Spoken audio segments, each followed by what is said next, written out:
welcome to Get Academy Plus. So today we are going to start our third module, which is very important, and it was on the demand by many students. And the name of the module is DC machine. This is module 3. तो आज अपन DC machine का introduction देखने वाले हैं। मैं तो उसमें कितने टॉपिक्स है कि जो अपन कवर करने वाले हैं, जितने डिमांड थे सारे स्टूडेंट की, इस पूरी की पूरी डिमांड को अपन ट्राई करेंगे कि इस मॉड्यूल में कंप्लीट करने की कोशिश करेंगे। जितने भी टॉपिक्स आप डीसी मशीन से एक्सपेक्ट करने वाले थे, सारे के सारे टॉपिक्स मैं आज के इस वीडियो में कवर करने वाला हूँ। ठीक है, मतलब उनका इंट्रोडक्शन मैं बता दूंगा। पहले सिलेबस क्या रहने वाला डीसी मशीन का, उसके बाद अपन उसमें कौन कौन से टॉपिक्स पढ़ाने वाले उसके बारे में डिस्कस करेंगे। ठीक है, हाँ, तो मैं आपकी रीडिंग डालता हूँ। Syllabus of DC machine, syllabus of DC machines। ठीक है, ये सिलेबस रहने वाला आपके लिए। अभी हम देख लेते हैं इसमें अभी क्या क्या आने वाला है। ठीक है, सबसे पहला जो टॉपिक रहेगा जिसमें मैं डिस्कस करूंगा, that will be the basics and introduction to DC machine.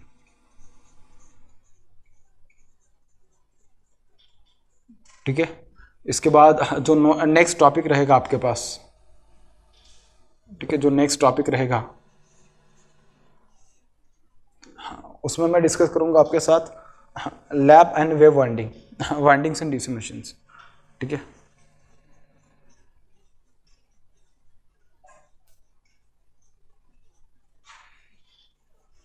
कि बेसिकली आपके पास जो वाइंडिंग्स होते हैं, कौन कौन से वाइंडिंग होते हैं। ठीक है, उसके बाद मैं डिस्कस करने वाला हूँ induced EMF and torque equation, the concept of induced EMF and torque equation. Induced EMF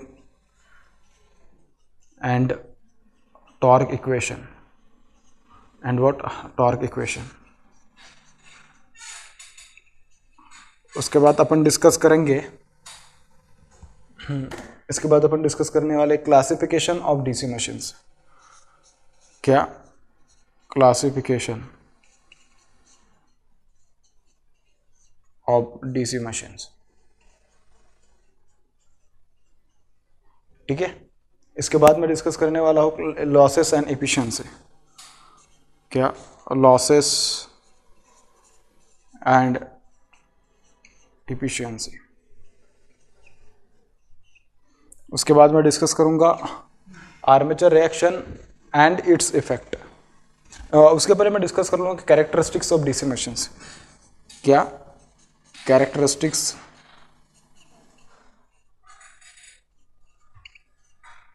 of DC machines. इसके बाद मैं डिस्कस करूंगा armature reaction and its effect. क्या armature reaction and its effect and what its effect. इसके बाद मैं discuss करूंगा commutation इन DC machine. क्या कम्यूटेशन। इसके बाद मैं आगे डिस्कस करने वाला हूं आपके साथ speed control of DC motor, speed control और उसके अलग अलग टेक्निक्स। ठीक है, उसके बाद मैं डिस्कस करूंगा आपके पास स्पीड कंट्रोल के बाद मैं आगे डिस्कस करने वाला हूँ ब्रेकिंग इन डीसी मशीन। क्या ब्रेकिंग इन डीसी मशीन। हाँ, डीसी मोटर्स में देखेंगे बेसिकली। ठीक है, इसके बाद मैं डिस्कस करने वाला हूँ ब्रेकिंग के बाद स्टार्टर्स इन डीसी मशीन। कौन कौन से स्टार्टर अपन यूज़ करने वाले हैं डीसी मोटर को स्टार्ट करने के लिए।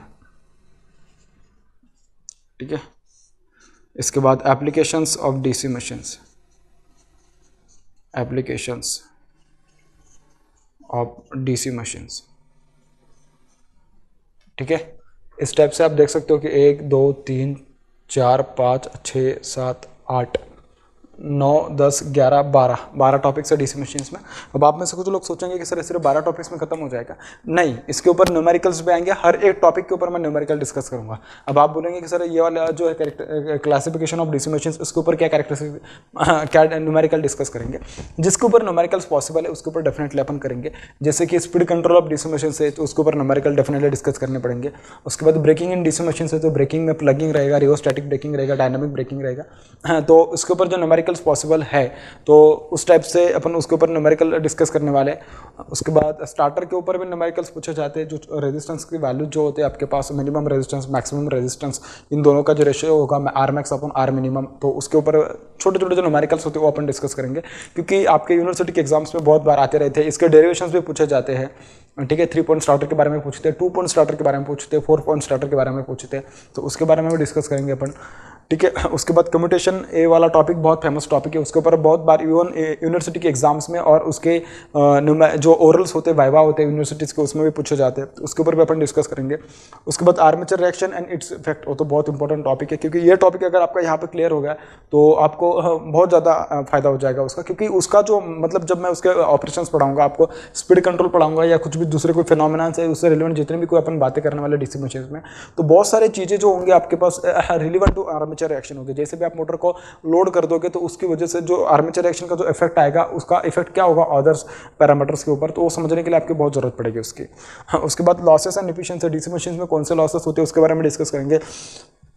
अब लॉसेस में अपन देखेंगे कि मतलब कौन से लॉसेस होते हैं कि जो कांस्टेंट होते हैं, कौन से लॉसेस होते हैं कि जो आपके वेरिएबल लॉसेस होते हैं, उसके बारे में डिस्कस करेंगे। हाँ, series field winding, shunt field winding, इन दोनों में कौन कौन से लॉसेस होते हैं कि जो कांस्टेंट होते हैं।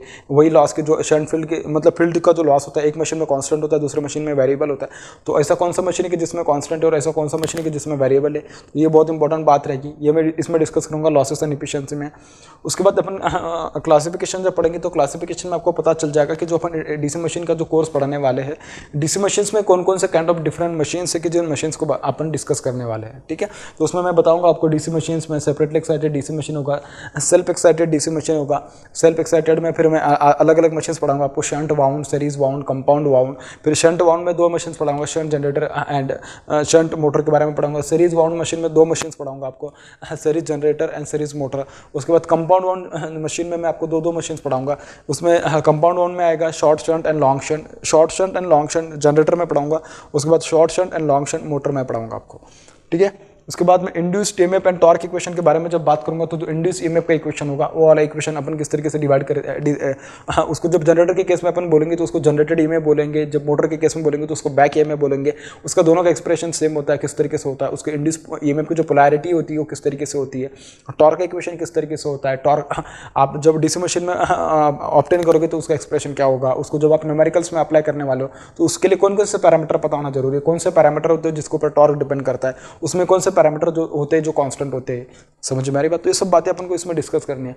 हाँ, और लैप वाइंडिंग और वेव वाइंडिंग, इन वाइंडिंग का जो कनेक्शंस होता है एक्चुअली जो डीसी मशीन्स होता है आपके पास, उसमें क्वेश्चन में कोई भी जो आप न्यूमेरिकल सॉल्व करोगे उसमें बोल देगा कि 4 pole lap wound DC generator, DC motor, DC series motor, DC series generator, ऐसा कुछ भी बोल देगा। तो अपन को सारी बेसिक बातें पता होनी चाहिए, ठीक है।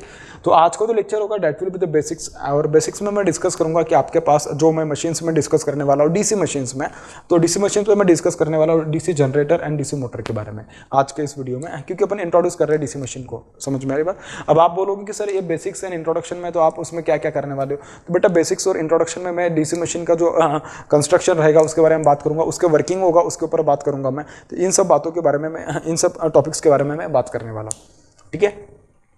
तो मैं सबसे पहले आपके लिए लिखूंगा कि जनरेटर क्या होता है, ठीक है। उसके बाद मैं बात करूंगा मोटर क्या होता है उसके बारे में। तो देखिए आप देख सकते हो कि दिस इज अ जनरेटर, ठीक है, this is the DC generator. क्या है? डीसी जनरेटर है।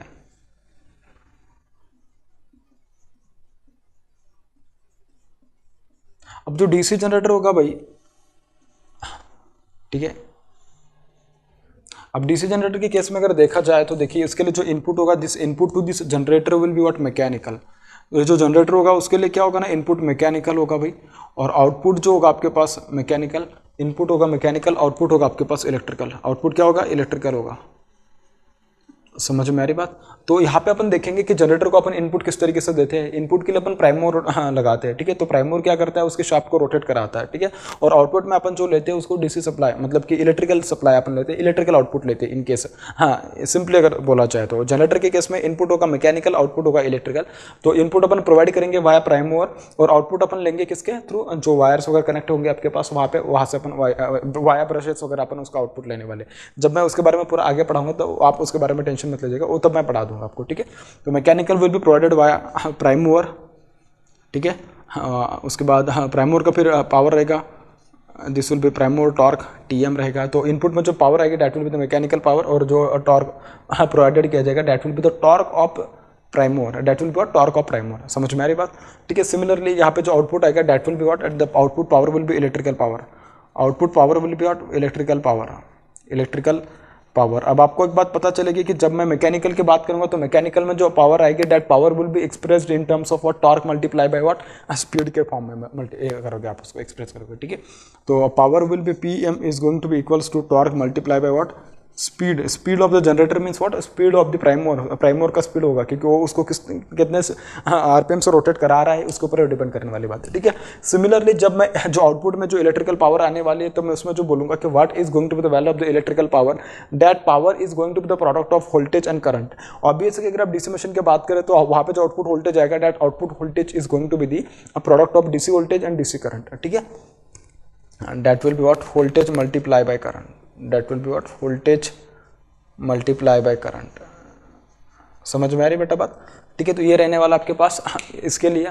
अब आप में से कुछ लोग सोचेंगे कि सर आपने तो बोल दिया कि दिस इज अ मशीन है, generator is a machine which converts mechanical energy into electrical energy, which converts what, mechanical energy to electrical energy. अब आप में से कुछ लोग बोलेंगे कि सर डायरेक्टली मैकेनिकल एनर्जी से इलेक्ट्रिकल एनर्जी में कन्वर्ट हो जाता है क्या? नहीं, इन दोनों के बीच में एक मीडियम होता है। इसके लिए मैंने उसके लिए एक ब्लॉक बना दिया है कि उस ब्लॉक में मैं बताऊंगा कि इसमें किस तरीके से मीडियम होता है, किस तरीके से उसमें पावर ट्रांसफर होती है। ठीक है। सबसे पहले क्या होगा, देखिए आप देख सकते हैं कि mechanical power is converted into electrical power, but there is a medium through which this power is going to be converted into electrical power. तो भाई ये मीडियम कौन सा है? तो भाई ये जो मीडियम होता है that is a magnetic medium. This is what, magnetic medium, और I can call it as a magnetic domain through which this is going to be converted. ठीक है। This is the magnetic domain, this is what, this is the magnetic domain, or I can call it as magnetic medium. This is what, magnetic medium. ठीक है। ये magnetic medium है कि जिसके through आप mechanical energy को electrical energy में convert करने वाले हो। ठीक है। इतना समझ में आ रहा है? तो ये आपको डीसी जनरेटर के बारे में फिलहाल इतना बेसिक आइडिया होना जरूरी है कि डीसी जनरेटर मतलब एक ऐसा मशीन की जिस मशीन को मैकेनिकल इनपुट होता है और उसमें उसका आउटपुट जो आता है इलेक्ट्रिकल होता है, और उसमें मैकेनिकल टू इलेक्ट्रिकल जो एनर्जी का कन्वर्जन होता है, जो पावर का कन्वर्जन होता है, that is through the mechanical, मतलब mechanical energy first converted into magnetic energy, then via magnetic energy, then magnetic energy will be converted into electrical energy, then it will be converted into what, electrical energy. अब किस तरीके से होगा और क्या होने वाला है बेसिकली उसमें, जब अपन उसका वर्किंग प्रिंसिपल पढ़ेंगे तब अपन बात करने वाले हैं उसके ऊपर। ठीक है। तो अगर मैं आपको सपोज इसके बारे में अगर की पॉइंट दूं तो डीसी जनरेटर के बारे में क्या की पॉइंट आपको पता होना चाहिए, तो देखिए मैं आपको लिख देता हूँ बेसिकली। अब डीसी जनरेटर के बारे में आप बताओ तो देखिए, इट इज अ मशीन, क्या बोल रहा हूं मैं, it's a machine, it is a machine which converts mechanical energy to electrical energy, which converts mechanical energy to electrical energy. ऐसा मत समझ लेना कि मैकेनिकल इंजीनियर और इलेक्ट्रिकल इंजीनियरिंग, ठीक है, ऐसा ही है। तो mechanical energy to the electrical energy via, कह सकते हो कि magnetic domain via magnetic pole, you can say like this. ठीक है। So this is nothing but what, this is nothing but the generator, generator. ठीक है। तो ये जनरेटर का डेफिनेशन है आपके पास।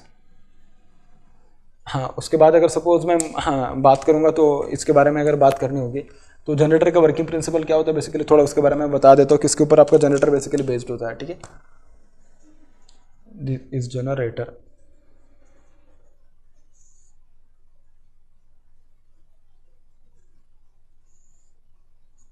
It is a machine which converts mechanical energy to the electrical energy. ठीक है।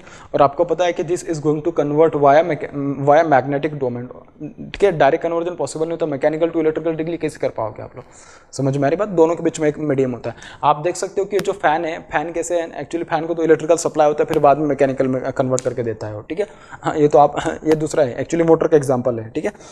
जैसे आप देख सकते हो कि आपके इसमें जनरेटर जो होता है बेसिकली आपने देखा भी होगा बहुत जगह पे, आपने जहाँ पे लाइट चली जाती है कभी कभी तो आप जनरेटर के ऊपर काम चलाते हैं, तो जनरेटर को इनपुट क्या देते हैं आप लोग उस टाइम पे, क्या देते हैं इनपुट जनरेटर को, ठीक है। हो सकता है कुछ लोग उसको डीजल इनपुट देते हैं डायरेक्टली, ठीक है। तो डीजल से क्या करते हैं आप उसको शाफ्ट घुमाते हैं उसका, ठीक है। डीजल से आप क्या करते हैं ना, बस प्राइम मूवर, मतलब ऐसा अगर देखा जाए तो सिंपल अगर मैं बात बोलूँ तो आप लोगों ने देखा होगा तो ट्रैक्टर का एग्जाम्पल देखा होगा। ट्रैक्टर को जो इनपुट देते हो आप लोग डीजल देते हैं, फिर ट्रैक्टर का वो जो शाफ्ट होता है वो शाफ्ट आप किसको कनेक्ट करते हो, जो जनरेटर होता है जनरेटर के शाफ्ट को कनेक्ट करते हैं, फिर वो शाफ्ट घूम के क्या करता है आपको जनरेटर जो होगा that generator will produce electricity and that electricity will be given to the required operation, required electrical जो ऑपरेशन होंगे आपके, उसके लिए आप उसको देते हैं, ठीक है। तो ये बहुत ऐसे उसके अलग अलग एग्जाम्पल हो सकते हैं कि जिसके लिए आप उसको लेके जा मतलब आप उसको ऑपरेट करा सकते हो, ठीक है। हाँ, तो एक एग्जांपल है डीसी जनरेटर का। अब डीसी जनरेटर का वर्किंग प्रिंसिपल अगर मैं बताऊं तो it's working principle is based on the principle of Faraday's law of electromagnetic induction, ठीक है। The working principle of generator is based on the Faraday's law of electromagnetic induction, ठीक है। क्या बोल रहा हूं मैं, वर्किंग प्रिंसिपल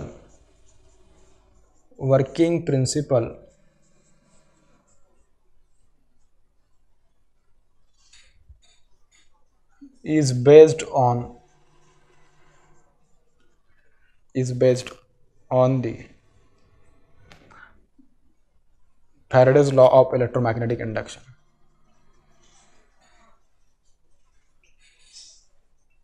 अब आपको एक बात याद आ रहा होगा कि मैंने देखिए पहले जब आपको पढ़ाना शुरू किया था गेट अकेडमी प्लस चैनल पे, जब मैंने जैसे भी मशीन शुरू किया था तो उस टाइम पे मैंने आपको एक बात पढ़ाया था कि बेसिक्स ऑफ मैग्नेटिक सर्किट्स करके, क्या पढ़ाया था मैंने, basics of magnetic circuit.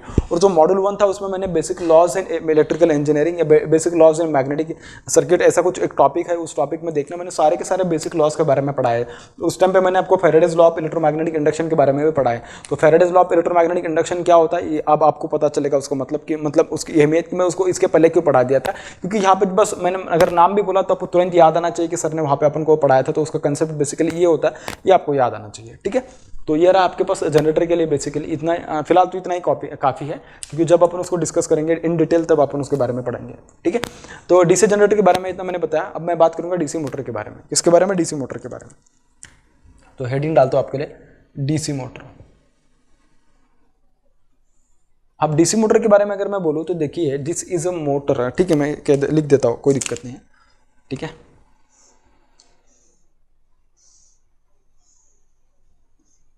This is DC motor, ठीक है। इसके लिए जो इनपुट रहेगा भाई, this input will be electrical, जो डीसी मोटर इसके लिए इनपुट रहेगा इलेक्ट्रिकल, और आउटपुट क्या रहेगा आप खुद बताओ क्या रहेगा, जनरेटर का उल्टा रहेगा इसमें, ठीक है। इसमें इनपुट इलेक्ट्रिकल होगा तो आउटपुट क्या होगा भाई, output will be mechanical, output will be what, mechanical रहेगा आपके पास, ठीक है। This is the output which is mechanical one, ठीक है। अब इनपुट इलेक्ट्रिकल है तो इसको आप अप्लाई क्या करोगे, सप्लाई वोल्टेज दोगे, ठीक है। डीसी सोर्स लगाओगे आप उसको इनपुट में, ठीक है। क्या लगाओगे, डीसी सोर्स या बैटरी वगैरह जो कुछ लगाना होगा आप उससे उसको एक्साइट कर सकते हो मशीन को, ठीक है। तो this will be the input to the machine, ठीक है। इसका जो इनपुट पावर आएगा that will be in terms of voltage, input power will be what, voltage multiply by what, current, इस टाइप से रहेगा। समझ में आ रही बात। सिमिलरली जब मैं मैकेनिकल आउटपुट के बारे में बात करूंगा तो यहाँ पे जो आउटपुट आएगा, आउटपुट क्या रहेगा आपके पास, output will be mechanical power which is going to be T shaft multiply by speed of the machine, multiply what, speed of the motor, ठीक है। इस टाइप से रहेगा आपके पास। तो यहाँ पे आप जो पावर लिखोगे, पावर का एक्सप्रेशन जो लिखोगे that will B nothing but what, shaft multiply by speed of shaft torque multiply by speed of the motor, ठीक है। अब देखिए आप देख सकते हो कि यहाँ पे मैंने बोला कि this is going to be obtain via DC source, ठीक है। मतलब कि input is going to be given in terms of DC source के फॉर्म में आप उसको इनपुट देने वाले हो, ठीक है। जो बैटरी होगी, डीसी सप्लाई होगा, उसके जरिए आप उसको क्या देने वाले हो, सप्लाई देने वाले हो मशीन को, ठीक है। अब मैं मैकेनिकल की बात करूँ तो यहाँ पे आपके पास शाफ्ट रहने वाला है, तो शाफ्ट के थ्रू आप उसका आउटपुट लेने वाले हो मशीन का, ठीक है ना। सिंपल अगर मैं बात बोलूँ तो मेरे पास एक यहाँ पे फैन है। अब इस फैन को अगर घुमाना है तो देखिए फैन का जो शाफ्ट होगा उसको मैंने क्या है ना कि उसको ब्लेड्स लगा दिए, तो उसको जैसे ब्लेड घूमेंगे उसके अकॉर्डिंग, मतलब जैसा शाफ्ट घूमेगा उसके अकॉर्डिंग ब्लेड भी घूमेंगे, तो ब्लेड्स की वजह से मुझे क्या मिलेगी, हवा मिल जाएगी, ठीक है। क्योंकि उतनी ज़्यादा तेजी से, इतने ज़्यादा रफ्तार से मेरे फैन अगर घूम रहे तो ऑब्वियस है कि मुझे उतना हवा ही लगेगा, ठीक है। तो अपन क्या करने वाले, इनपुट क्या, तो देखिए सिंपल अगर मैं इस फैन की अगर बात करूँ तो देखिए फैन क्या है, फैन को जो इनपुट आने वाला है, फैन को तो अपन जब बटन दबाएंगे तो तभी फैन ऑन होने वाला है। इसका मतलब बटन दबाने की वजह से मैं क्या ना फैन मैन को एक्चुअली इलेक्ट्रिकल सप्लाई देने वाला हूँ। जैसे भी मैंने उसको इलेक्ट्रिकल सप्लाई दिया तो इलेक्ट्रिकल सप्लाई है, ठीक है। अब उसमें जो मैंने मोटर रखा है single phase induction motor, that motor is going to be what, basically it is going to be nothing but the, simple consider कीजिएगा एक सिर्फ मोटर है। क्या है? सिर्फ मोटर है, डीसी मोटर नहीं हो, सिर्फ मोटर है, ऐसा कंसिडर कीजिएगा, ठीक है। That motor will convert that electrical energy into the mechanical energy, ठीक है। अब उसके बीच में वो क्या है कि कौन सा सिस्टम है कि जिसके बारे में मैं बता रहा हूँ कि जैसे इसमें मैग्नेटिक डोमेन था, मैग्नेटिक मीडियम था कि जिसके थ्रू वो क्या कर रहा था, कन्वर्ट कर रहा था। अब इसमें भी सेम उसी तरीके से होने वाला है। तो इलेक्ट्रिकल सप्लाई जो रहेगा, electrical energy will B first of all converted into mechanical energy, magnetic energy. Magnetic energy में कन्वर्ट होगा सबसे पहले, ठीक है। यहाँ पे वो जो किस में कन्वर्ट होगी, मैग्नेटिक एनर्जी में कन्वर्ट होगी भैया, या मैग्नेटिक डोमेन के थ्रू, या मैं कह सकता हूँ कि मैग्नेटिक एनर्जी, कोई दिक्कत नहीं है, ठीक है। आप ऐसा भी लिखो तो भी चल जाएगा, ठीक है। या मैग्नेटिक एनर्जी, मैग्नेटिक फील्ड के थ्रू क्या करने वाली है, this electrical energy will be converted into the mechanical energy, ठीक है। First of all this electrical energy will be converted into magnetic energy and this magnetic energy will be converted into mechanical energy. तो basically अपन को एक domain का nature पता होना चाहिए कि कौन से डोमेन में से कौन से डोमेन में आपके पास पावर का फ्लो होना जरूरी है, ठीक है। तो ये अगर आपको बहुत अच्छे से क्लियर है तो अपन आगे इसके बारे में जब डिस्कस करेंगे तो अपन को बहुत ज़्यादा इन्फॉर्मेशन और ज़्यादा अच्छे से अपन को इसके बारे में मिलेगी, ठीक है। तो देखिए मैंने आपको जैसे जनरेटर के लिए उसका डेफिनेशन लिख के दिया था, सिमिलरली उसके बारे में थोड़ा कुछ बेसिक मैं लिख के देता हूँ। देखिए मैंने जनरेटर के लिए क्या लिखा था, it is a machine which converts mechanical energy to the electrical energy, ठीक है। सिमिलरली जब मैं डीसी मोटर के लिए लिखूंगा तो उसके लिए कैसा लिखा जाएगा कि it is a machine. DC motor लिखने से अच्छा है कि बस मैं मोटर लिखूँ तो भी ज़्यादा, ठीक है। डीसी लिख दिया कोई दिक्कत नहीं, चल जाएगा, ठीक है। अब मैं सप्लाई का नेचर भी बता ही दिया कि डीसी है, तो मतलब obviously this will be also what, a DC generator, this will also be what, a DC generator.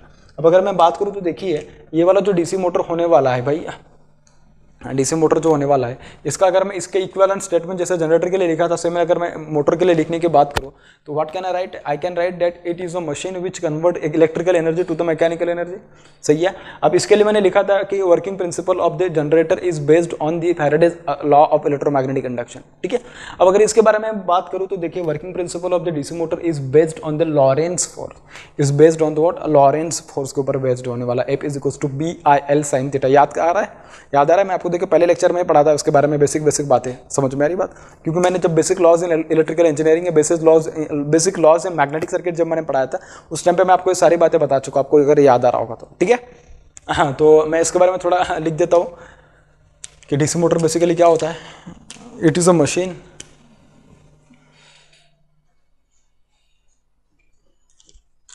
it is a machine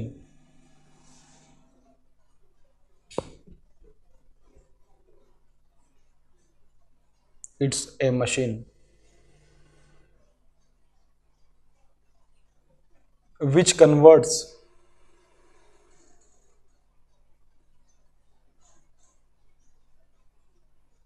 electrical energy to the mechanical energy, which converts what, electrical energy to the mechanical energy, ठीक है।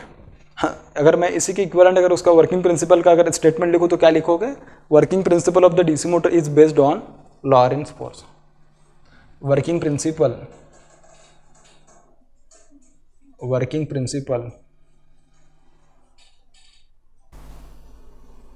is based on Lorentz force, is based on Lorentz force। इस type से रहने वाला आपके पास DC motor के लिए, ठीक है। तो ये रही आपके बात, सिंपल बात जो कि मैं आपके साथ डिस्कस करने वाला था। देखिए मैंने इलेक्ट्रिकल डोमेन के बारे में थोड़ा डिस्कस कर लिया, मैंने मैकेनिकल डोमेन के बारे में डिस्कस कर लिया। अब मैं थोड़ा बात करूंगा मैग्नेटिक डोमेन के बारे में कि मैग्नेटिक जो डोमेन रहेगा बेसिकली वो किस तरीके से रहने वाला, ठीक है। इसको मैग्नेटिक एनर्जी या मैग्नेटिक फील्ड तुम कह सकते हो, या क्या कह सकते हो, मैग्नेटिक फील्ड, या तुम कह सकते हो उसको क्या, मैग्नेटिक डोमेन भी कहा तो भी चलेगा, मैग्नेटिक फील्ड कहा तो भी चलेगा, या ठीक है कोई दिक्कत नहीं। मैग्नेटिक मीडियम भी कह सकते हो, कोई दिक्कत नहीं, ठीक है। मैग्नेटिक फील्ड या मैग्नेटिक मीडियम भी कह सकते हो आप उसको, तो भी चलेगा, ठीक है। अब देखिए मैंने ना मैग्नेटिक के बारे में थोड़ा डिस्कस करना बाकी है। तो मैग्नेटिक मीडियम के बारे में अगर मुझे डिस्कस करना होगा तो आप में से कुछ लोग सोचेंगे कि सर आपने जैसा वोल्टेज बता दिया, करंट बता दिया, अगर output power in case of mechanical की बात की जाए तो मैकेनिकल में अगर पावर लेने की तो टॉर्क, स्पीड, उसके बारे में बात करते हैं। वैसे अगर मैग्नेटिक एनर्जी के बारे में बात की जाए तो मैग्नेटिक एनर्जी के लिए क्या होने वाला है, मैग्नेटिक एनर्जी का रोल कैसे आएगा और मैग्नेटिक एनर्जी को स्टोर करने वाला कौन है, या अपन उसको मैग्नेटिक एनर्जी को कैसे एक्सप्रेस करेंगे। जैसे मैंने बोला ना, इलेक्ट्रिकल एनर्जी को वोल्टेज मल्टीप्लाई बाय करंट, या इलेक्ट्रिकल पावर की बात की जाए तो इसको इस तरीके से करोगे, ठीक है। हाँ, उसके लिए आप इसको इस तरीके से करने वाले मैकेनिकल पावर को। तो मैग्नेटिक एनर्जी के लिए क्या करने वाले हो, तो देखिए आप जितना भी मशीन्स पढ़ोगे उस सारे के सारे मशीन्स में एक कंसेप्ट आता है इंडक्टेंस का। किसका, इंडक्टेंस का। अब आपको हेडिंग ये डालना होगा, the role of inductance in DC machine, या रोल ऑफ इंडक्टेंस, या importance of inductance only, you can say like this. क्या अभी आपको हेडिंग डालना है इंपॉर्टेंस ऑफ इंडक्टेंस। हाँ, क्या हेडिंग डालोगे आप, इंपॉर्टेंस ऑफ इंडक्टेंस। अब इंपॉर्टेंस में अगर देखिए मुझे अगर उसका इंपॉर्टेंस लिखना है तो किस तरीके से मैं उसका इंपॉर्टेंस बताऊंगा आपको, ठीक है। मतलब उसका इंपॉर्टेंस क्या रहने वाला, ठीक है। मैं यहीं पे लिख देता हूँ,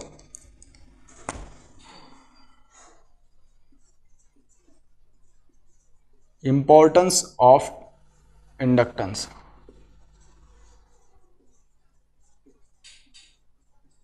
अब उसका इंपॉर्टेंस क्या होने वाला भाई इंडक्टेंस का in the entire magnetic, in the entire machines, ठीक है। जो अपन जो पूरा का पूरा सर्किट, मतलब जो पूरा का पूरा सब्जेक्ट पढ़ने वाले इलेक्ट्रिकल मशीन्स, उसमें अपन को देखना है कि भाई जो इंडक्टेंस है, इंडक्टेंस का रोल क्या होने वाला है, इंडक्टेंस का एक्चुअल मीनिंग, मतलब उसका इंपॉर्टेंस क्या है। देखिए अगर आपको एक बात मैं बोलूँ तो मैंने बोला तो यहाँ पे कि आपको जब मैकेनिकल एनर्जी को इलेक्ट्रिकल एनर्जी में कन्वर्ट करना है तो direct conversion is not possible. For this you will have to go via magnetic medium या via magnetic field, it will get converted, ठीक है। क्योंकि मैग्नेटिक फील्ड क्या है ना, एक मीडियम तैयार करके देगी आपको कि जिसके थ्रू आप क्या कर सकते हो, पावर को ट्रांसफर कर सकते हो, जिसके थ्रू क्या कर सकते हो, आप पावर को ट्रांसफर कर सकते हो। जब आप अपना अंडर ग्रेजुएट कोर्स बहुत अच्छे से पढ़ोगे तो उसमें रिएक्टिव पावर करके कंसेप्ट आएगा। मैग्नेटिक फील्ड, या मैं कह सकता हूँ कि रिएक्टिव पावर अवेलेबल, मतलब जो रिएक्टिव पावर जो होती है ना, वो एक मीडियम तैयार करके देती है कि जिसके थ्रू आपकी पावर ट्रांसफर होती है। और मैग्नेटिक फील्ड वाला उसका उसमें थोड़ा कुछ रिलेशन आता है। मैं ज़्यादा इसमें बात नहीं करूँगा क्योंकि टॉपिक कहीं और चला जाएगा इसके लिए, ठीक है। तो आपको एक बात पता चलेगी कि जब भी अपन को पावर को एक जगह से, मतलब कि पावर को जब ट्रांसफर करना होता है तो उसके लिए एक मैग्नेटिक मीडियम होना बहुत जरूरी है।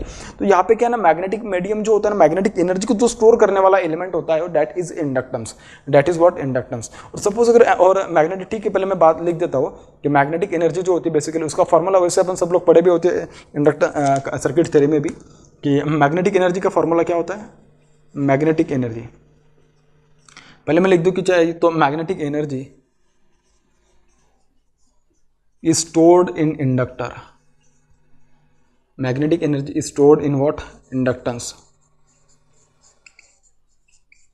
ठीक है। और जो एनर्जी स्टोर्ड की जाती है magnetic energy in inductance, it is in the form of magnetic energy, it is in the form of magnetic one, ठीक है। तो उसकी वैल्यू कितनी होती है मैग्नेटिक एनर्जी की, ठीक है। Magnetic energy it is equals to 1/2 Li², it is what 1/2 Li², ये होता है मैग्नेटिक एनर्जी का वैल्यू, ठीक है। और कैपेसिटर के बारे में जब लिखते हो तो इट इज इलेक्ट्रोस्टैटिक पावर या electrostatic energy, you can call it is what, it store the energy in the form of electrostatic field, inductor store the energy in the form of magnetic field, ठीक है। जब inductor store करता है inductor store करता है energy को in the form of magnetic field, तो उसका वैल्यू होता है 1/2 Li²। अब अगर सपोज आपने इंडक्टर को डायरेक्टली, अगर सपोज मशीन या पूरे के पूरे स्ट्रक्चर में जो उसका पूरा कंस्ट्रक्शन है उसमें अगर आपने इंडक्टेंस यूज नहीं किया तो मैग्नेटिक एनर्जी आएगी नहीं। मैग्नेटिक एनर्जी अगर आएगी ही नहीं तो आप मैकेनिकल एनर्जी को इलेक्ट्रिकल एनर्जी में कन्वर्ट कैसे कर पाओगे, पॉसिबल ही नहीं उसका कन्वर्जन। अगर उसका कन्वर्जन पॉसिबल ही नहीं है तो मतलब आप ये जो DC generator, DC motor,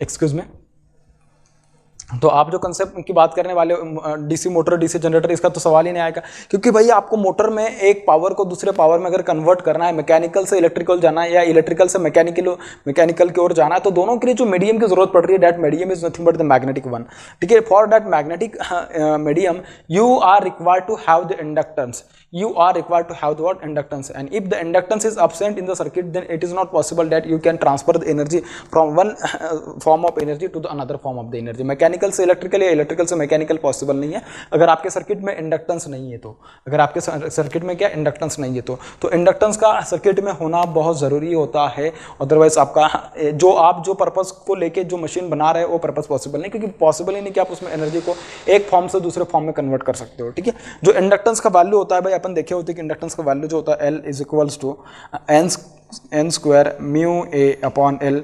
This is the value of the inductance. This is the value of what? Inductance. समझ में आ रही बात?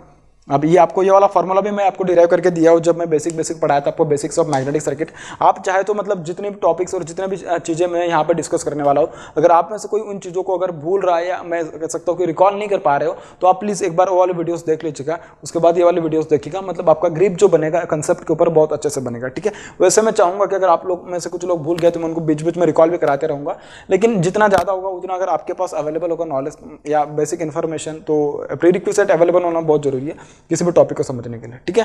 तो अपन बात करते हैं नेक्स्ट टॉपिक के बारे में। तो देखिए इसमें जो नेक्स्ट टॉपिक अपन पढ़ते हैं वो है relation between electric circuit and magnetic circuit. आप में से कुछ लोग हो सकते हैं कि जिन्होंने मेरे पहले वीडियोस देखे नहीं, तो शायद उनको डायरेक्टली अगर मैं फ्लक्स बोल दूँ, फ्लक्स डेंसिटी बोल दूँ, एमएमएफ बोल दूँ, रिलक्टेंस बोल दूँ, तो शायद उनको अगर वो वाले टर्म्स पता नहीं चले, तो उसकी वजह से मैं उनके लिए थोड़ा कवर करा के दे रहा हूँ, ठीक है। लेकिन मैं चाहूँगा कि आप लोग सारे वीडियोज़ सही से देखिएगा, क्योंकि जितना आप अच्छे से देखोगे उतना आपको समझ में आएगा, ठीक है। तो मैं हेडिंग डालता हूँ relation between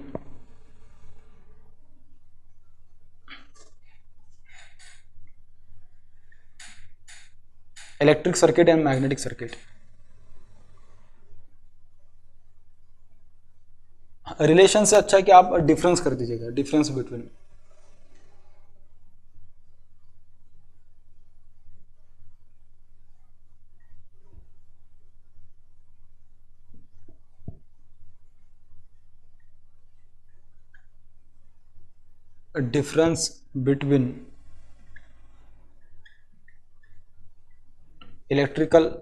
electric circuits and magnetic circuit.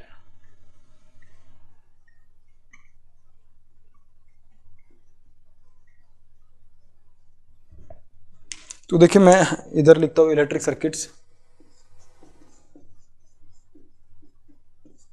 Circuit और यहाँ पे मैं लिखता हूँ राइट साइड में मैग्नेटिक सर्किट।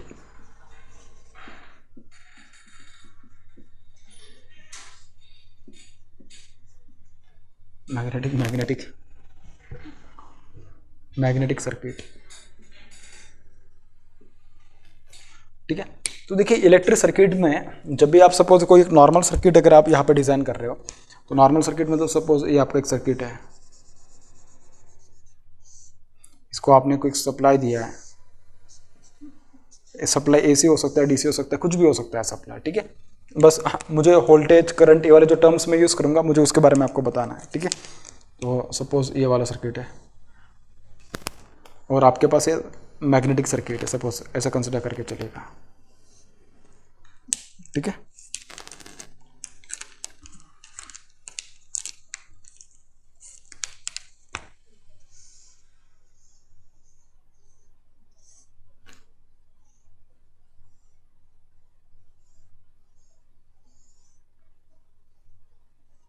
इस टाइप से आपके पास सपोज कोई सर्किट है, इस सर्किट को आप कुछ सप्लाई दोगे भाई वोल्टेज, ठीक है। ये सर्किट में मैग्नेटिक सर्किट में कुछ तो फ्लक्स सेटअप होगा, बिल्कुल सही है, और ये फ्लक्स इस तरीके से फ्लो होने वाला होगा इस मैग्नेटिक पाथ में, ठीक है। ये होगा सर्किट का फ्लक्स का पाथ, इस टाइप से होने वाला। This is voltage, this is the current flowing through this particular circuit, current is I, this is the value of the what resistance R, this is the value of resistance R. तो जब मैं और यहाँ पे भी एक supply होगा आपके पास जो साइनोसॉइडल सप्लाई होगा, वी वगैरह, V M sine omega T, इस टाइप का सप्लाई होगा, ठीक है।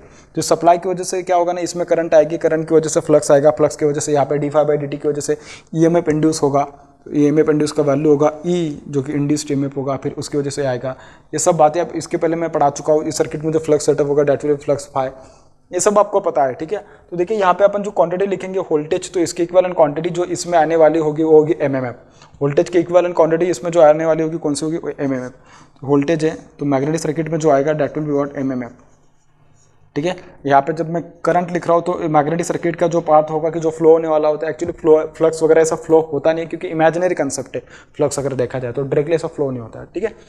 तो करंट के करस्पॉन्डिंग जो आएगा आपके पास that will be what, that will be flux. ठीक है, जब मैं रेजिस्टेंस की बात करूंगा तो मैग्नेटिक सर्किट में जो पाथ आएगा, ये जो फ्लक्स है, फ्लक्स का मतलब जो फ्लक्स जो उसमें से पास हो रहा है मैग्नेटिक पाथ में से, जो देखी जाए actually this is nothing but the core में से जो फ्लक्स पास हो रहा है, वो वाली जो कोर है, कोर का कुछ एक रिलक्टेंस होगा which will oppose the passing of the flux, which will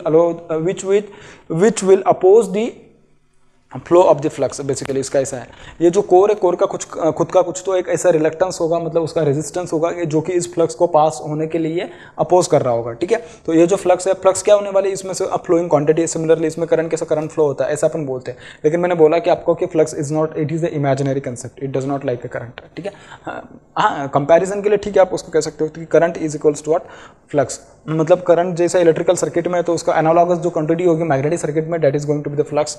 ठीक है, अब बात करूंगा मैं रेजिस्टेंस। जो इलेक्ट्रिकल सर्किट में जब आप रेजिस्टेंस की बात करते हो, किसकी रेजिस्टेंस की बात करते हो, तो उसके इक्विवेलेंट जो एनालॉगस आने वाला होगा इस सर्किट में, मैग्नेटिक सर्किट में, that will be what, reluctance. That will be what, reluctance. अब एमएमएफ जो होता है, एमएमएफ का जो फॉर्मूला होता है, MMF is equals to what, number of turns multiply by the current, number of turns multiply by what, current. अब इसमें से करंट जाने वाली होगी, करंट होगी आई। ठीक है, current I multiply by the number of turns of this winding, तो वो वाइंडिंग कितना एमएमएफ प्रोड्यूस करेगी, तो वो वाली बात की जाएगी। ठीक है, this will be the MMF of this one.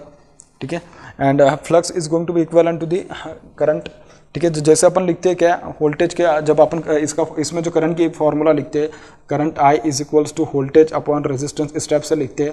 तो जैसे भी सिमिलरली जब मैं इस सर्किट के लिए लिखूंगा, जब उसमें मुझे करंट के फॉर्म में लिखना होगा, तो करंट का इक्विवेलेंट क्या आएगा इस सर्किट के लिए, वो आएगा फ्लक्स।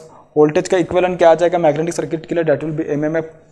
और रेजिस्टेंस का इक्विवेलेंट क्या आ जाएगा, दैट विल बी रिलक्टेंस। ठीक है, तो उनके फॉर्मूलाज लिख देते हैं अपन। ठीक है, तो एमएमएफ का जो फॉर्मूला होता है, that is number of turns multiply by current.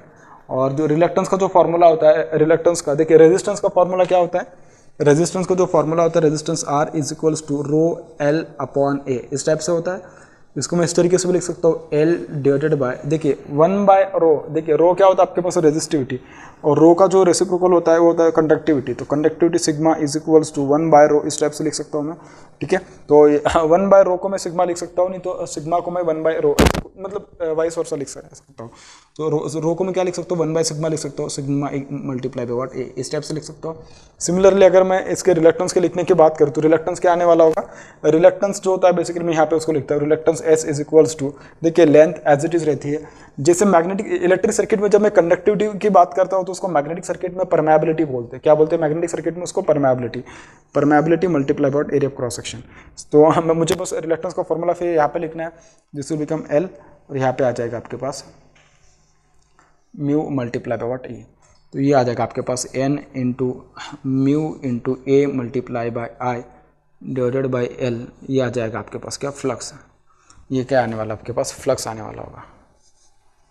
ठीक है, ये क्या आने वाला आपके पास, फ्लक्स आने वाला होगा भाई। ठीक है, तो ये अगर आपके पास बेसिक क्वांटिटीज पता चल गई है, तो उसके आगे की और थोड़ी एक दो क्वांटिटीज के बारे में अपन बात कर लेते हैं। ठीक है, अपन जब परमेबिलिटी के लिए लिखते हैं, तो परमेबिलिटी के लिए क्या लिखते हैं अपन, परमेबिलिटी। और इलेक्ट्रिक सर्किट में क्या होता है, उसके करस्पॉन्डिंग या उसके एनालॉगस अगर देखा जाए, तो इलेक्ट्रिक सर्किट में होता है परमिटिविटी, और इसमें होता है परमेबिलिटी। इसमें क्या होता है, परमेबिलिटी होता है। समझ में आ रही बात। तो परमेबिलिटी इसकी ज़्यादा कोई ज़रूरत नहीं लगेगी मेरे हिसाब से, तो क्योंकि आप मैग्नेटिक सर्किट मतलब इलेक्ट्रिक ये पढ़ रहे हो कि डीसी मशीन पढ़ रहे हो, उसमें डीसी मशीन में मैग्नेटिक सर्किट का परमेबिलिटी की या परमिटिविटी की कहीं पर ज़्यादा ज़रूरत नहीं पड़ेगी।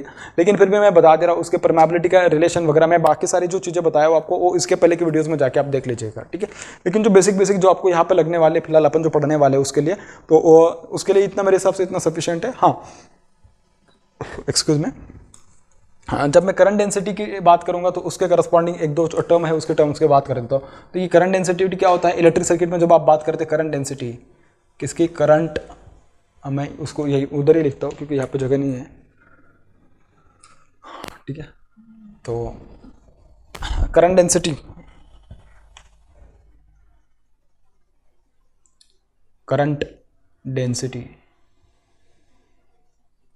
करंट डेंसिटी होता है J is equals to current per unit area, current per unit what area. ठीक है, ये होता है इलेक्ट्रिक सर्किट के लिए। इसी के एनालॉगस अगर मैं मैग्नेटिक सर्किट के लिए बोलूँ, तो उसमें तो होता है फ्लक्स डेंसिटी। फ्लक्स डेंसिटी क्या होता है, फ्लक्स डेंसिटी। तो फ्लक्स डेंसिटी क्या होता है, देखिए flux density it is beta is equals, sorry B is equals to, current के एनालॉगस क्या होगा, फ्लक्स पर यूनिट वॉट एरिया। ए क्या होगा, A will be what, area of cross section, A will be what, area of cross section. In both the cases A is going to be the same, A will be what, it will be the area of cross section. समझ में आ रही बात, ठीक है। हाँ, similarly अगर मैं इसमें बात करूंगा किसके, इलेक्ट्रिक फील्ड इंटेंसिटी की, मैं इलेक्ट्रिक सर्किट में बात करूंगा इलेक्ट्रिक फील्ड इंटेंसिटी की, तो जो आपके पास जो इलेक्ट्रिक फील्ड इंटेंसिटी आएगी, electric field intensity is going to be, ठीक है मैं लिख देता हूँ, इलेक्ट्रिक फील्ड इंटेंसिटी, क्या, electric field intensity E is equals to voltage per unit length, it is going to be what, voltage per unit length, इस type से होता है, ठीक है। अब मैं बात करूंगा मैग्नेटिक फील्ड इंटेंसिटी की, किसकी, मैग्नेटिक फील्ड इंटेंसिटी की। तो मैग्नेटिक फील्ड इंटेंसिटी जो होता है आपके पास, it is magnetic field intensity, directly मैं लिखता हूँ मैग्नेटिक इंटेंसिटी, मैग्नेटिक इंटेंसिटी, या उसको मैग्नेटिक फोर्स भी बोलते हैं, मैग्नेटोमोटिव फोर्स, नहीं उसको मैग्नेटाइजिंग फोर्स बोलते हैं, क्या बोलते हैं उसको, मैग्नेटाइजिंग फोर्स,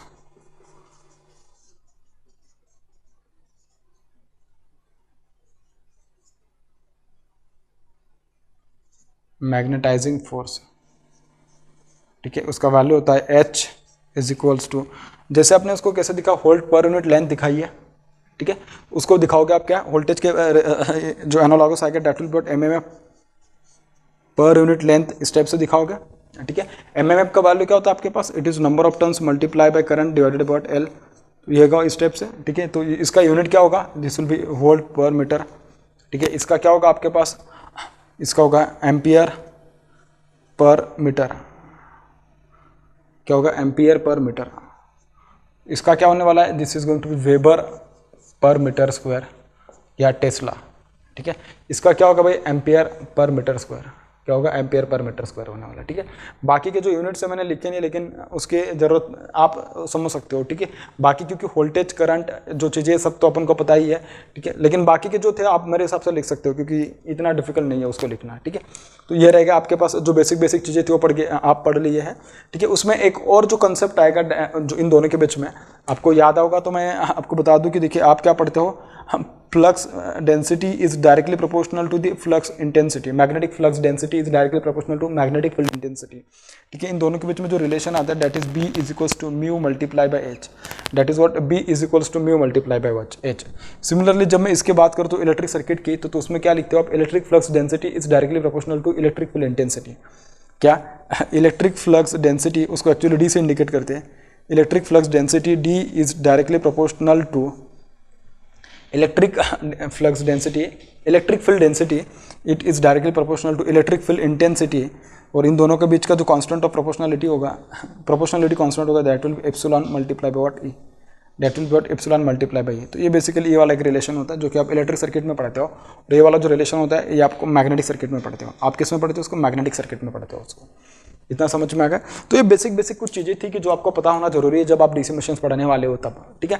अब मैं बात करूंगा कि देखिए आपके पास यहाँ पे जो आप मैग्नेटिक फील्ड की जो बात करने वाले, जो मैग्नेटिक पोल्स की बात करने वाले हो, तो जो मैग्नेटिक फील्ड जो होगी या जो मैग्नेटिक मटेरियल या परमानेंट मैग्नेट जो भी कुछ आप यूज करने वाले हो, तो मटेरियल जो का बेसिकली उसका नेचर किस टाइप से होने वाला है, क्या बोल रहा हूँ मैं, जो मटेरियल होगा उसका नेचर किस टाइप से होने वाला है। तो देखिए बेसिकली अपन जब बात करेंगे कि अपन for in case of DC machine, ठीक है, मैं यहाँ पे लिख देता हूँ,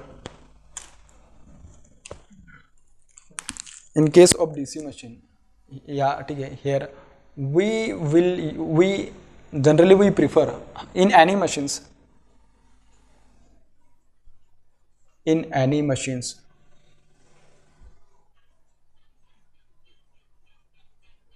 generally we prefer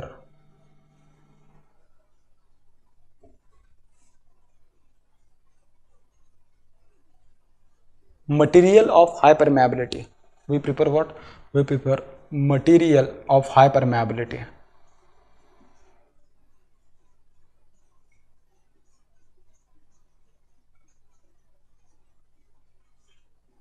ठीक है। इन एनी डीसी मशीन तो नहीं बोल रहा हूँ, लेकिन कोई भी मशीन की जब बात करोगे तो उस मशीन में अपन क्या करते हैं ना, ऐसा मटेरियल यूज करते हैं कि जिसका परमेबिलिटी बहुत हाई होगा, क्योंकि परमेबिलिटी हाई होने की वजह से जो लीकेज होने वाला है फ्लक्स का वो बहुत ही कम होने वाला है। ठीक है, तो उसकी वजह से क्या होगा ना कि जो फ्लक्स, जो अपन जिस इंटेंडेड पाथ में फ्लक्स को प्रोवाइड करने की कोशिश कर रहे हैं उसी पाथ में जाएगा, और जो भी कुछ अपन आउटपुट डिजायर कर रहे हैं वो आउटपुट आपको अच्छे लेवल में बहुत अच्छे क्वांटिटी में मिलने वाला होगा।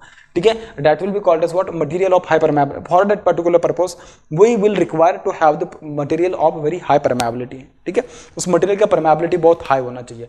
जैसे कि अगर सपोज मैं बात करूं कि जैसे कि फेरोमैग्नेटिक मटेरियल होते हैं, कैसे मटेरियल होते हैं, ferromagnetic material. For example ferromagnetic material, ferromagnetic material, इनका परमेबिलिटी बहुत ज़्यादा होता है। ठीक है, अब इसमें कौन कौन से आएंगे, सिलिकॉन आएगा, कास्ट स्टील आएगा। ठीक है, इस टाइप के जो मटेरियल होते हैं, सिलिकॉन, कास्ट स्टील। तो देखिए अपन जनरली जो फेरोमैग्नेटिक मटेरियल यूज़ करते हैं वो कौन कौन से होते हैं, सिलिकॉन, स्टील या कास्ट आयरन, इस काइंड ऑफ मटेरियल जो होते हैं उनको अपन यूज़ करते हैं इस पर्पज़ के लिए। ठीक है, अब इन मटेरियल्स की अगर मैं बात करूँ तो देखिए जब आप परमानेंट मैग्नेट की बात करते हो, किसके, परमानेंट मैग्नेट के, मतलब आपको जो फ्लक्स चाहिए, बेसिकली क्या चाहिए अपन को, फ्लक्स चाहिए। तो फ्लक्स अपन दो तरीके से ऑब्टेन कर सकते हैं, एक तो by using the permanent magnet और दूसरा है आपके पास इलेक्ट्रोमैग्नेट। दोनों में से कोई भी एक तरीका आप यूज कर सकते हो for obtaining the flux, for obtaining the what, flux को ऑब्टेन करने के लिए। एक देखिए अपन के पास ऐसे मटेरियल होते हैं कि जिनकी परमेबिलिटी बहुत हाई होती है। ठीक है, जो परमेबिलिटी अगर मटेरियल की हाई तो उसके जरिए अपन क्या कर सकते हैं ना, जो फ्लक्स है उसका पाथ जो होता है उसको अपन जो इंटेंडेड पाथ है उसी पाथ के और अपन उसको क्या कर सकते हैं, उस पाथ में उसको डाइवर्ट कर सकते हैं। लेकिन अगर मुझे बात बोला जाए तो फ्लक्स जो मैं क्रिएट करने का, फ्लक्स ऑब्टेन करने के जो जरिए मेरे पास जो तरीके हैं, तो दो तीन तरीके हो सकते हैं, लेकिन जो अपन जनरल यूज़ करते हैं, कौन सा तरीका आपके पास, एक है परमानेंट मैग्नेट। कौन सा है, परमानेंट मैग्नेट। तो परमानेंट मैग्नेट के जरिए मैं उसको फ्लक्स को ऑब्टेन करता हूँ, परमानेंट मैग्नेट। और दूसरा कौन सा होता है, दूसरा होता है इलेक्ट्रोमैग्नेट। दूसरा कौन सा होता है, इलेक्ट्रोमैग्नेट। पहले अपन बात कर लेते हैं परमानेंट मैग्नेट क्या होता है, उसके बाद अपन बात करेंगे इलेक्ट्रोमैग्नेट क्या होता है, किस तरीके से होता है। तो देखिए जो परमानेंट मैग्नेट होता है आपके पास, एक सपोज है परमानेंट मैग्नेट है आपके पास। परमानेंट मैग्नेट के दो पोल होते हैं, एक होता है नॉर्थ और एक होता है साउथ। एक होता है नॉर्थ और दूसरा कौन सा होता है भाई, साउथ होता है। ठीक है, तो जो परमानेंट मैग्नेट है इसमें अगर देखा जाए तो देखिए इसका नॉर्थ पोल है, साउथ पोल है, मटेरियल है और ये भी मटेरियल है, और दोनों के बीच में क्या है, एयर है। इन दोनों के बीच में क्या है, एयर है। जब इस मैग्नेटिक मटेरियल से, मतलब जब इस नॉर्थ पोल से साउथ पोल की ओर अगर तो मैग्नेटिक लाइन्स का फ्लो या उनका पाथ अगर देखा जाए तो magnetic lines will pass from north pole and and towards what, they will start from north pole and end towards the south pole, and then via south pole they will go to the north pole in this way, अपना path complete करेंगे। ठीक है, similarly देखिए ये इस steps आने वाले होंगे। ठीक है, सिमिलरली लाइक दिस।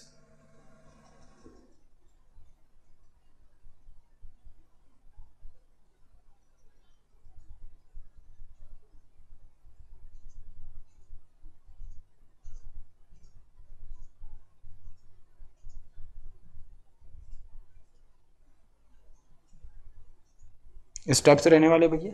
ठीक है, तो मैग्नेटिक लाइंस का पाथ किस तरीके से होने वाला है, जब आपके मैग्नेटिक लाइंस नॉर्थ से साउथ की ओर जाएंगी, कैसे है, नॉर्थ टू साउथ जब जाएंगी तो ये कैसे होने वाले होंगे, this will be from what, material to air. This will be from what, material to air. This will be the flow of the magnetic flux. ठीक है, जब वो साउथ से नॉर्थ जाएगी तो ये कैसा होगा, मटेरियल टू मटेरियल, या मैं कह सकता हूँ क्यों इनसाइड द मटेरियल, और मैं क्या कह सकता हूँ, इनसाइड द मटेरियल, क्योंकि यही वाला आपको आगे जरूरत पड़ेगी उसकी, इनसाइड द मटेरियल।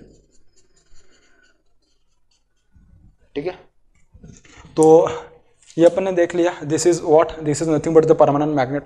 और इन परमानेंट मैग्नेट को यूज करके मैं क्या है ना कि नॉर्थ पोल और साउथ पोल क्या कर सकता हूँ, क्रिएट कर सकता हूँ। एक्चुअली डायरेक्टली अपन के ऑप्टेन, मतलब नेचुरल डायरेक्टली अपने के पास अवेलेबल है। ठीक है, ये परमानेंट मैग्नेट। दूसरा मेरे पास जो तरीका है कि जिसके जरिए मैं मैग्नेट को या फ्लक्स को ऑप्टेन कर सकता हूँ, that is nothing but what, it is a electromagnet. It is nothing but what, it is a electromagnet. देखिए इलेक्ट्रोमैग्नेट के बारे में बात करते हैं अपन, कौन सा है, इलेक्ट्रोमैग्नेट। ठीक है, तो इलेक्ट्रोमैग्नेट अपन कैसे ऑब्टेन करते हैं, और दूसरा अपने पास कौन सा, इलेक्ट्रोमैग्नेट। इलेक्ट्रोमैग्नेट में क्या करते हैं अपन, देखिए अपने पास पोल होते हैं, दिस इज द पोल, और पोल के ऊपर क्या है ना अपन वाइंडिंग को अप्लाई करते हैं, पोल के ऊपर क्या है ना अपन वाइंडिंग को वाउंड करते हैं, ठीक है। देखते हैं कि कैसे वाउंड करते हैं अपन उसके ऊपर, ठीक है। तो देखिए मैं यहाँ पे कंडक्टर प्लेस करूँगा, क्या प्लेस करूँगा, कंडक्टर प्लेस करूँगा भाई।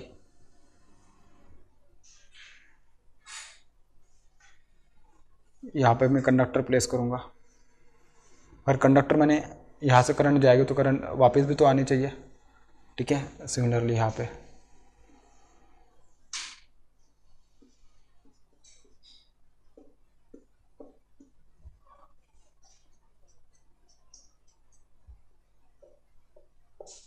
इस टाइप से होने वाला है भैया, ठीक है।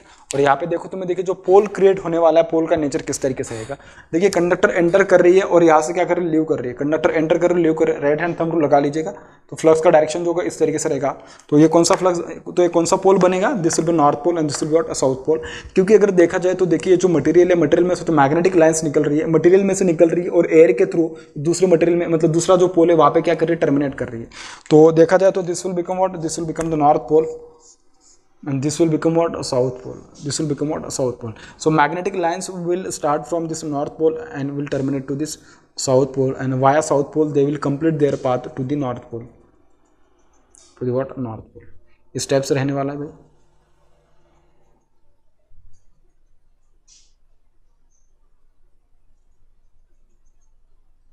So these are the magnetic lines which are passing like this.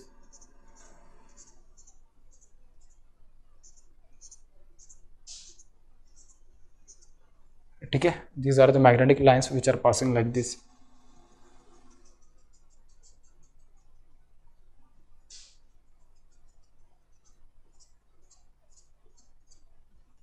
ठीक है, इस टाइप से होने वाला है।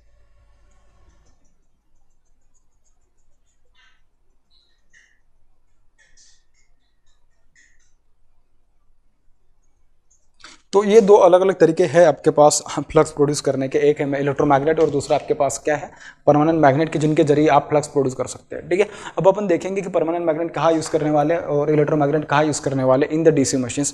उसके बारे में अपन देखेंगे कि जब उसके एप्लीकेशंस वगैरह वो वाले तो सब पार्ट जब पढ़ाए जाएंगे तब अपन उसके आने वाले डिस्कशन में अपन देखेंगे कि इसका एप्लीकेशन अपन कहाँ पे पढ़ाने वाला है, ठीक है। तो इसके आगे के डिस्कशन में अपन बात करेंगे Faraday's law of electromagnetic induction के बारे में थोड़ा सा, टॉर्क प्रोडक्शन किस तरीके से होता है, टॉर्क प्रोड्यूस होने के लिए क्या कंडीशन नेसेसरी होता है, उसके बारे में डिस्कस करेंगे। उसके बाद अपन उसके आने वाले दूसरे जो टॉपिक्स होंगे उनको अपन टच करने वाले हैं, ठीक है। Thank you.